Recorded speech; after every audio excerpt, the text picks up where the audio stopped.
জানো তো, আজকের দিনেই গডের দেয়া বেস্ট গিফটটা আমি পেয়েছিলাম। হাই, আমি পাপড়ি। না না, কোনো ফুলের পাপড়ি না, আমার নামই পাপড়ি। আর আজ ছিল আমার লাইফের খুব স্পেশাল একজনের বার্থডে। সো তোমরা আমার পোস্ট অ্যান্ড স্টোরি দেখে নিশ্চয়ই বুঝে গিয়েছো কার বার্থডে ছিল। ইয়েস, আজ ছিল পুকির বার্থডে। আর দেখতে দেখতে ওরা 1 ইয়ার কমপ্লিট হয়ে গেল। আর জানো তো, ও যখন 1 মান্থের ছিল ঠিক তখন ও আমার কাছে এসেছিল।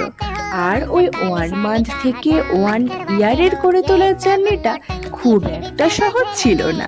মাঝরাতে উঠে ওকে খাওয়ানো, দেন ওর পটি পরিষ্কার করা, আরো কত কি। আর ফার্স্ট টাইম যেহেতু আমার বেটু এত সবকিছু আয়োজন দেখলো, তাই একটু ঘাবড়ে গিয়েছিল। বাট তাও কেক কাট করলো, দেন আমি ওকে আশীর্বাদ করলাম। আর নিজের হাতে আমি ওর জন্য আজ রান্না করেছিলাম, আর সেটাই প্লেটে আমি ওকে সাজিয়ে দিলাম মনের মতো করে। দেন মা ওকে খাওয়াতে বসলো। আর উনি তো মহারাজা মানুষ, নিজে খেতেই পারেন না, তার ওপর আজ বার্থডে ছিল। সো তবে আজ আসি।